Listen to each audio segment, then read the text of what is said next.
else? So I'm going to give you the recipe, so if it tastes good and you want to try it at home, you can, okay?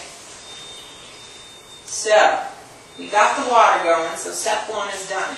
I put the timer on, so hopefully we'll check it in 9 minutes and see how it's doing. Marcy's on the job, so I have complete confidence that she will do it. Alright, so what we have here is, instead of turkey sausage, I actually got chicken sausage, but you could do either one. I'm going to put it in a pan with a little olive oil, and I'm going to saute it up. So I just took off the casing, and I'm going to wash my hands so I don't contaminate them. So I'm just going to throw this in here without making a mess. I'm going to chop up the garlic. So I'm just going to break this up a little bit while it's in here.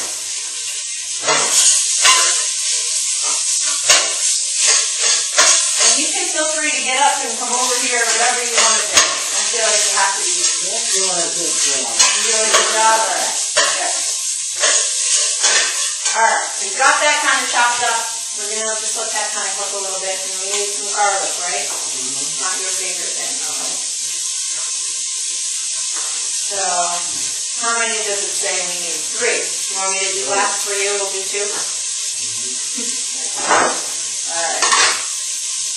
So, basically you just kind of pop on them here, get them out of the tin, and they should just hopefully, here, just pop right out of there, right?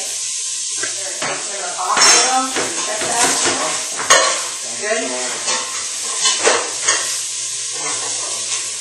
Alright. Coming in.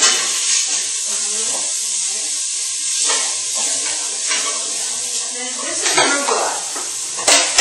So it's basically like a lettuce. So instead of your standard like iceberg spinach. Yeah, so it's kind of like a spinach lettuce, but it's a little bit spicy. It's got a little bit of a bite. Not spicy, a bite to it. Alright, how are we coming with our sausage over there? Getting in there. Still a little bit pink. Okay. So now I am just taking some of these tomatoes. These are great tomatoes. I'm just going to throw them in the pot with our sausage, which is lovely browning in there, and a little bit of our garlic. So what we do with the pasta, before we dump all the water out, we're going to reserve a little bit of the starchy cooking liquid, because that's going to help us to kind of thicken up our sauce that we're going to put at the end. So,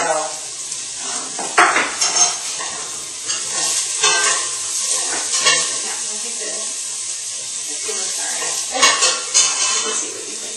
Alright. So we've got our tomatoes here. I like them. Now, tomatoes are an excellent source of vitamin C, right? Tomatoes also are a good source of fiber, right? And when you're eating your fruits and vegetables, it's always good to try and get a variety of colors, kind of eating from the rainbow if you can. So today we have these red and green, which is good. You could throw any kind of vegetables into this that you wanted to. I'm just going to throw our tomatoes in the pot here.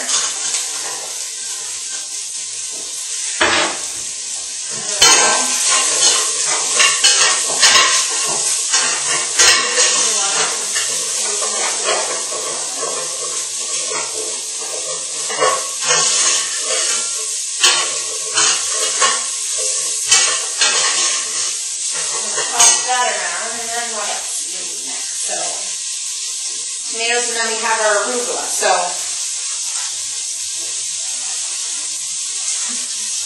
I'm just going to throw some of this, and this will wilt down just like the spinach will.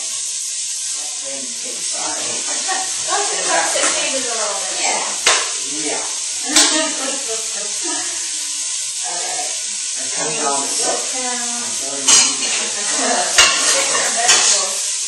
Not possible.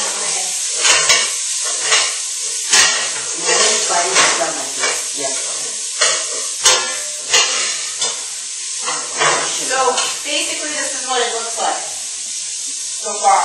Okay. Alright. Now we have the starchy cooking liquid that we reserved from the pasta. Yeah. So we're going to throw some of that in there to kind of Get a little flavor. get a little flavor, loosen up the good kind of crusty crumbs on the bottom of the plate here. Alright, so this is what we've got so far. And we're going to throw our pasta in there.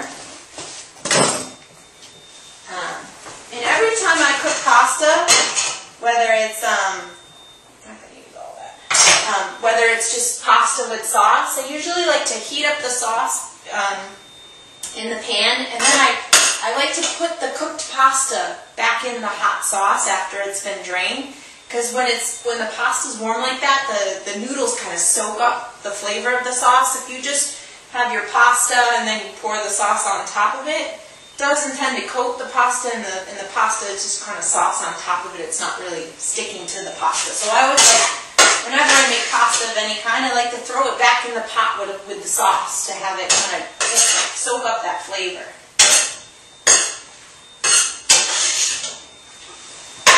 Alright, so this is what we got so far. Now we need the best part, cheese, right? So, when you're using things like cheese, a lot of people are a little, nervous. Sometimes people think that cheese is really high in fat and not always so good for you. But if you're using something like cheese and you're using a small amount, so we're only putting a half a cup in this big pot, I think it's fine. And if you're going to do cheese, in this case, I would use regular cheese. You don't have to use low-fat cheese because you're not using a ton. No. And the real cheese, right, the real cheese is going to give you a much better flavor than the low-fat cheeses. So as long as you're not going crazy with the amount, I think that it's fine to use regular cheese. Just going to throw this out. So we're just going to add our, I'm going to kind of try and measure it as best I can. In here. Alright, I'm going to toss that around. Now you could, there's our pepper, last ingredient. How much does it say we need for our pepper? Teaspoon? Teaspoon. Okay, so this is what we got. Very good. Does it look good? Yeah. Alright. Say gourmet. Alright, so who's having some? I'll have a waste.